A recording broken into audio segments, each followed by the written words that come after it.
Next हमारा topic है gravitation का पार्ट 2 का। What is thrust? थ्रस्ट क्या होता है भाई? सिंपल, आप लोगों को फोर्स पता है? फोर्स क्या होता है? कोई भी चीज़, भाई जो भी हम किसी भी चीज़ के ऊपर फोर्स लगा रहे हैं, किसी भी ऑब्जेक्ट के ऊपर, जैसे ये कोई बॉक्स है, ये क्या है? बॉक्स। इसको एक बच्चा मिलके क्या कर रहा है? धक्का दे रहा है, तो फोर्स लगा रहा है वो, सिंपल सी बात है। तो अगर अगर ये फोर्स ऑब्जेक्ट के ऊपर परपेंडिकुलरली लगती है तो इस फोर्स का एक नया नाम हो जाता है जिसको बोलते हैं हम थ्रस्ट। ठीक है?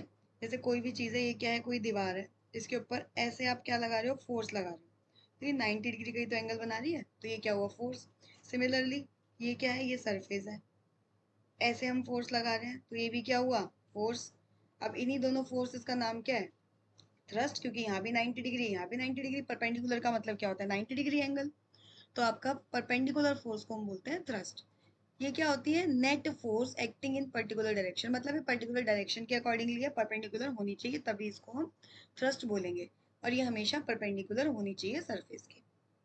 ठीक है? अब इसका एग्जांपल देखो, हम पिक्चर से देखते हैं। जैसे ये रहा, आप, ये एक सरफेस है,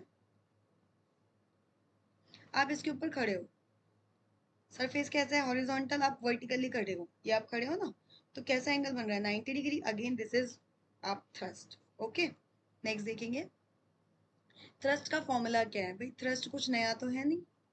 थ्रस्ट क्या है? थ्रस्ट है तो फोर्स ही। फोर्स क्या होता है? m इंटू ए, और ए को हमने किससे डिनोट किया है? g से। तो थ्रस्ट मेरा क्या हो गया?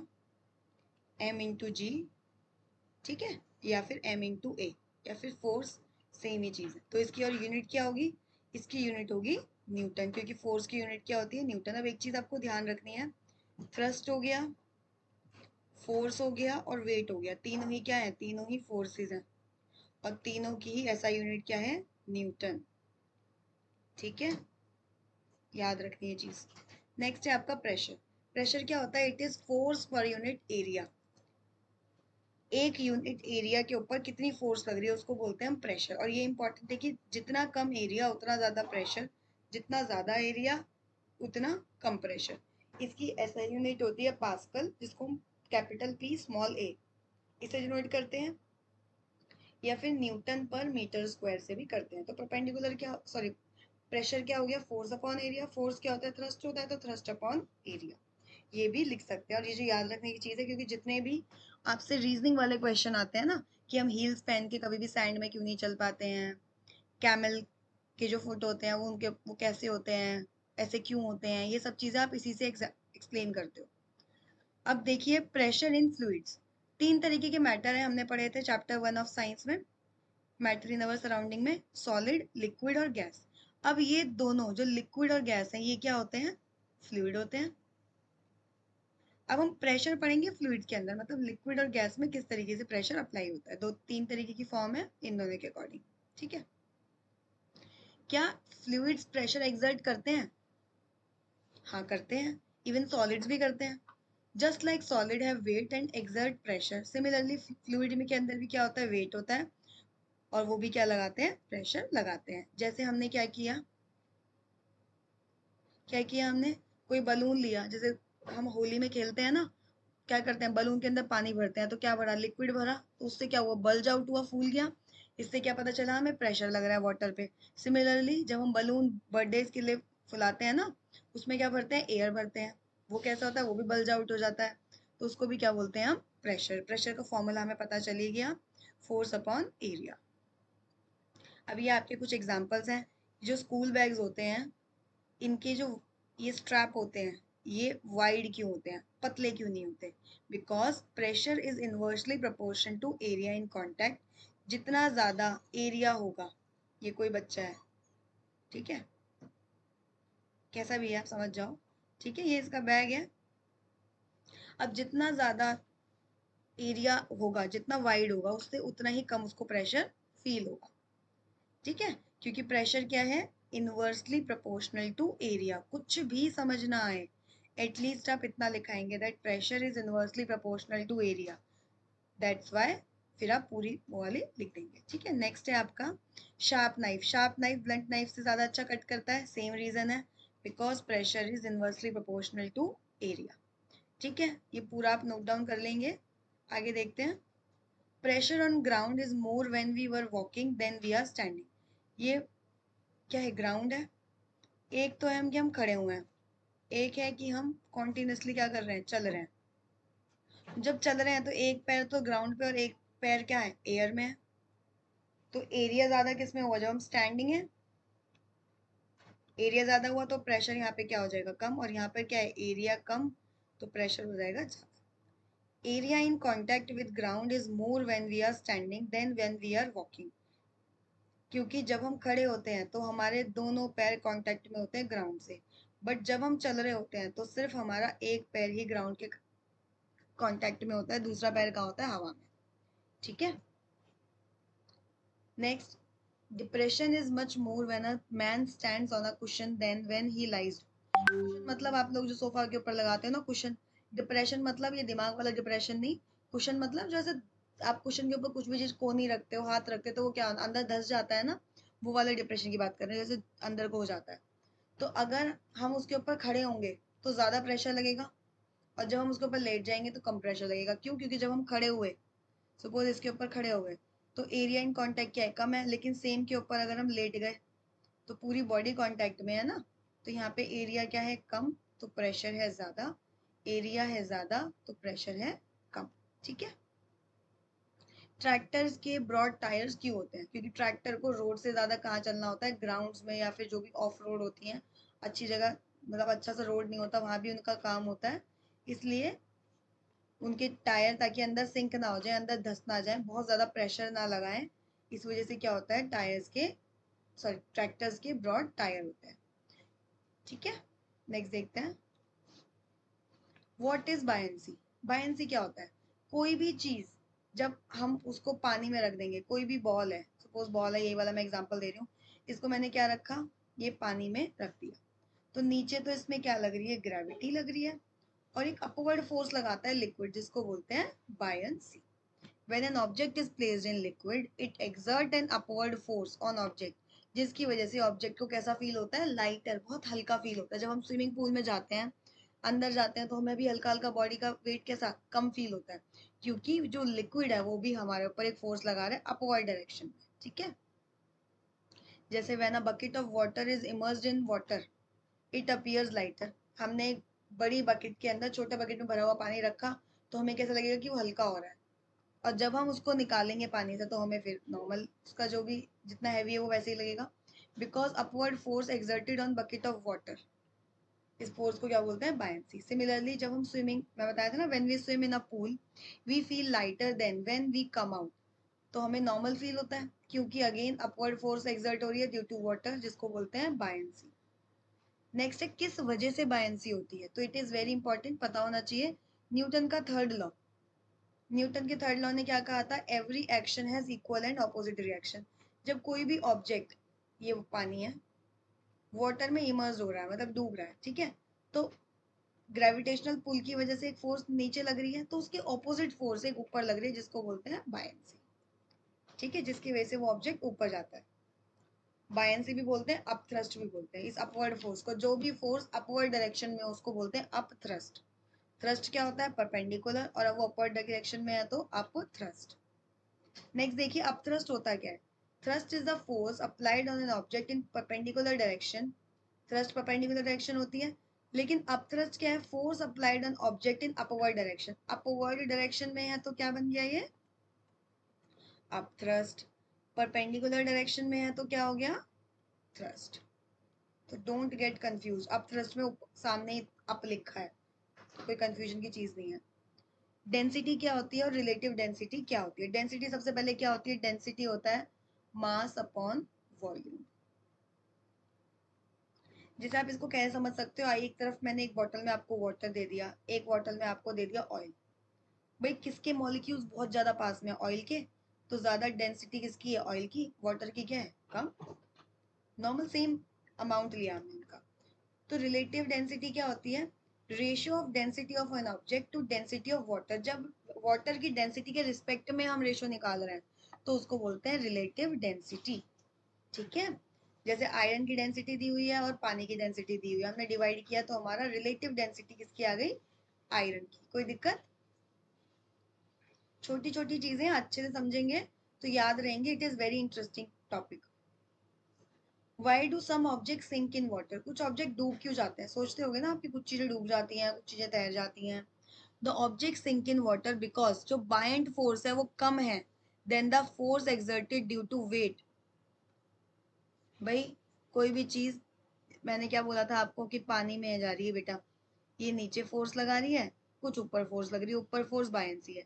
अगर नीचे वाली फोर्स क्या है, ग्रेटर देन बायंट फोर्स है, तो उसको क्या बोलते हैं कि भाई वो क्या हो जाएगा, सिंक हो जाएगा, डूब जाएगा. Those object which have density more than waters, जिनकी पानी से ज्यादा डेंसिटी होती है वो ऑब्जेक्ट क्या कर जाते हैं, डूब जाते हैं. जिनकी भी डेंसिटी पानी से ज्यादा हो जाती है वो क्या करते हैं, डूब जाते हैं. रिलेटिव डेंसिटी जिनकी एक से ज्यादा है वो क्या हो जाते हैं, डूब जाते हैं. It is very important. तो बहुत ध्यान से इन चीजों को समझेंगे और लिखेंगे ताकि आपको याद रहे. पेपर में आपसे पूछेगा कि ये डूबता है, ये क्यों नहीं डूबता, तो आपको बताना होगा. Iron sink in water because iron की क्या है, मोर डेंसिटी है वाटर से. ठीक है भाई, हमने डेंसिटी के रिलेशन में भी पढ़ लिया ना. क्योंकि आप ये कहोगे कि मैम बाइंड फोर्स कम क्यों लग रही है, ये ज्यादा क्यों लग रही है, किसकी वजह से, डेंसिटी की वजह से. ठीक है. Why do some object float on water? अब फ्लोट क्यों करते हैं कुछ ऑब्जेक्ट, तैरते हैं? क्योंकि जो बाइंड फोर्स है वो ज्यादा है वेट, या फिर आप जो नॉर्मल फोर्स बोलोगे उससे ज्यादा. किसकी वजह से, क्योंकि कम डेंसिटी है. अगर जो ऑब्जेक्ट तैर रहा है उसकी क्या नाम है, वैलेंसी नहीं, डेंसिटी वाटर से कम है तो वो ऑब्जेक्ट फ्लोट करेगा. या फिर उसकी जिसकी रिलेटिव डेंसिटी लेस देन 1 है. ठीक है भाई, मोर देन 1 था तो सिंक कर रहा था, ग्रेटर देन 1 है तो क्या करेगा, यहाँ पे सिंक नहीं आएगा, फ्लोट आएगा. ठीक है. जैसे wood come under reason for floating. Cork float in water. Cork देखा है आपने, कॉर्क वाटर में फ्लो करता है क्योंकि कॉर्क की डेंसिटी क्या है, लेस देन वाटर. आपको सिंपल इतना याद रखना है. फ्लोट कर रहा है क्योंकि पानी से डेंसिटी क्या है, कम है. सिंक कर रहा है क्योंकि पानी से डेंसिटी ज्यादा है. डेंसिटी मोर देन वाटर तो क्या करेगा, सिंक हो जाएगा. और डेंसिटी लेस देन वाटर तो क्या कर जाएगा, फ्लोट कर जाएगा. सिर्फ इतना सी चीज है, ज्यादा मुश्किल नहीं है. ठीक है. रीजन फॉर सिंकिंग, अब डूबने का कारण और फ्लोटिंग का कारण. Object sink in water because buoyant force less है. और वही चीज जो हमने अभी पढ़ा, ऑब्जेक्ट जिसकी डेंसिटी लेस देन वाटर होती है वो सिंक कर जाते हैं, कम होती है फ्लोट कर जाते हैं, ज्यादा होती है सिंक कर जाते हैं. ठीक है. ये वही चीज है जो मैंने आपको अभी समझाई है और इससे क्वेश्चन जरूर पूछा जाएगा पेपर में, ये बात लिख लेना आप. रिलेटिव डेंसिटी क्या है, ग्रेटर देन 1 है तो ऑब्जेक्ट सिंक करेगा. इक्वल टू 1 है तो फ्लोट करेगा बट फुली सबमर्ज हो जाएगा, मतलब पूरा डूब जाएगा लेकिन बिल्कुल नीचे तक नहीं जाएगा. और ऊपर का फ्लोट करेगा जब रिलेटिव डेंसिटी लेस देन 1 है. तो इट इज वेरी इजी. आप बस इतनी चीजें, ये टेबल याद कर जाओ और आपको जो भी डूब रहा है, तैर रहा है, फुली सबमर्ज नहीं है, वो भी आप लिख सकते हो इसको इजीली. ऑब्जेक्ट क्यों कर रहा है, क्योंकि बाइंड फोर्स लेस देन है. अब क्यों है ये भी आपको पता चल गया, रिलेटिव डेंसिटी की वजह से. शिप आयरन के बने होते हैं लेकिन फिर भी पानी में तैरते हैं, क्यों? शिप आयरन और स्टील का बना होता है लेकिन ये क्या है, एक होलो ऑब्जेक्ट है जिसके अंदर बहुत सारी क्या है, एयर है. और एयर की क्या होती है, वाटर से डेंसिटी कम होती है.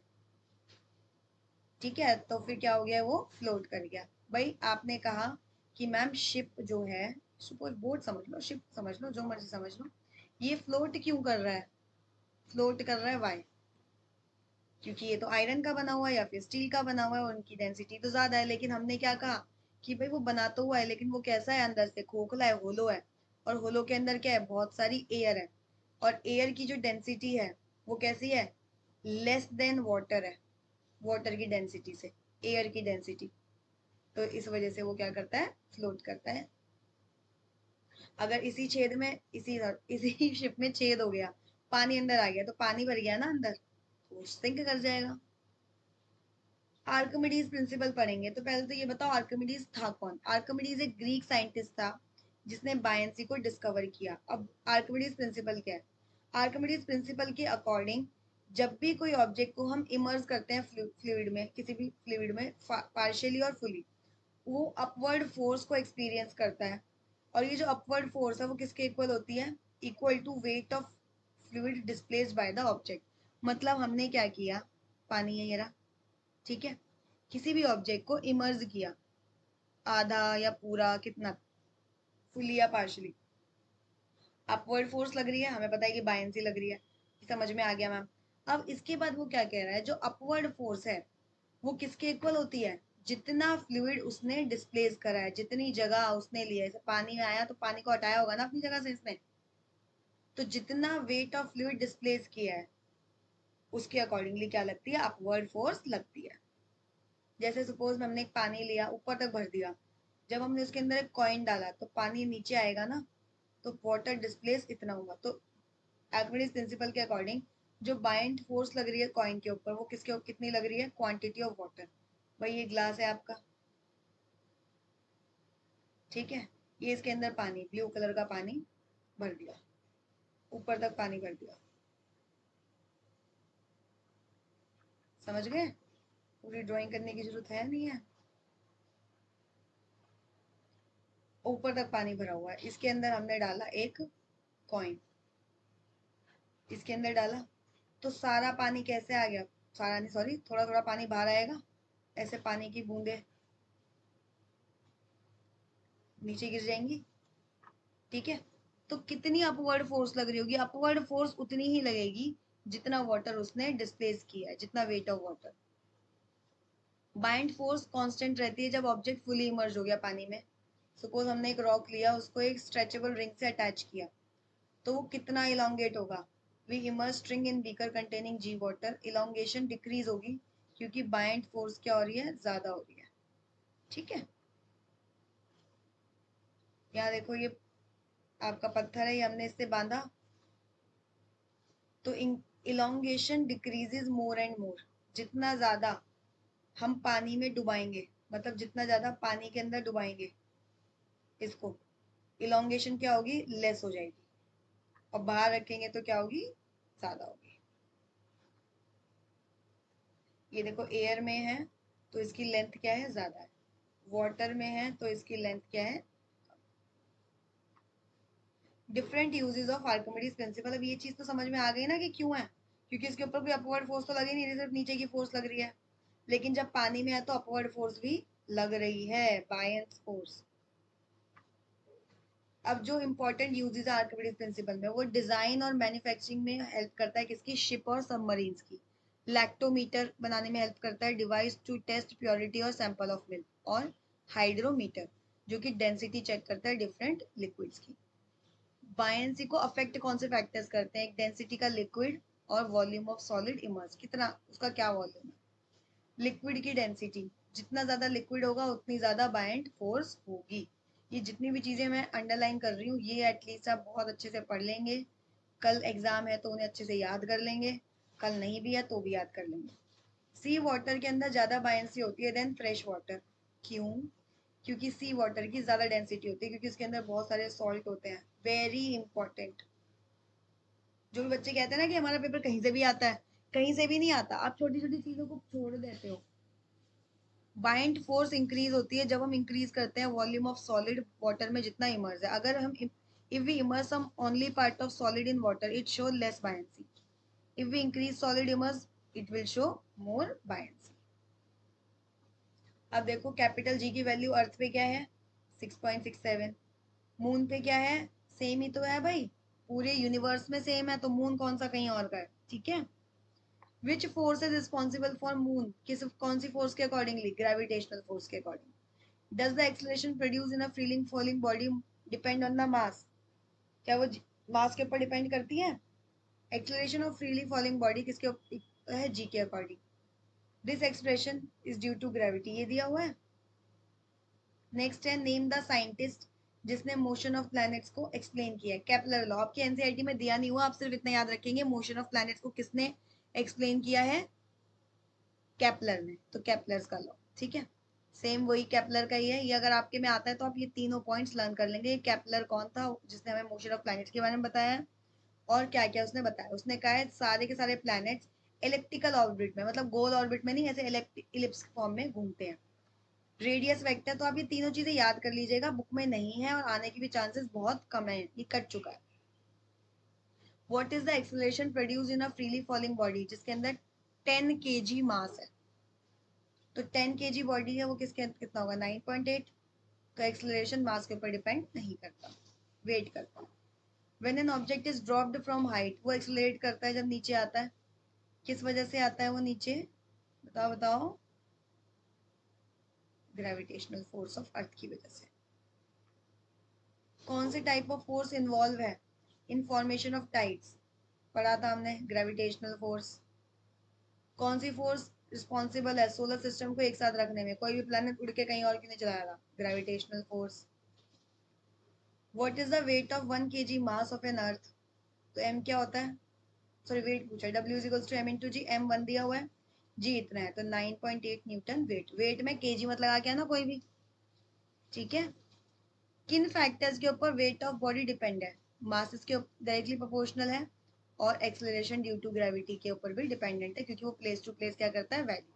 अगर बॉडी का ऑल्टीट्यूड इंक्रीज कर दिया जाए, क्या वेट और मास दोनों वेरी करेंगे, नहीं, ओनली वेट वेरी करेगा, क्योंकि किसके ऊपर डिपेंडेंट है वो, स्मॉल जी के अकॉर्डिंग। तो ये कुछ शॉर्ट क्वेश्चंस हैं, इसके बाद मैं लॉन्ग क्वेश्चंस भी आपको अटैच कर देती हूँ, आप वो कर लेंगे, ओके।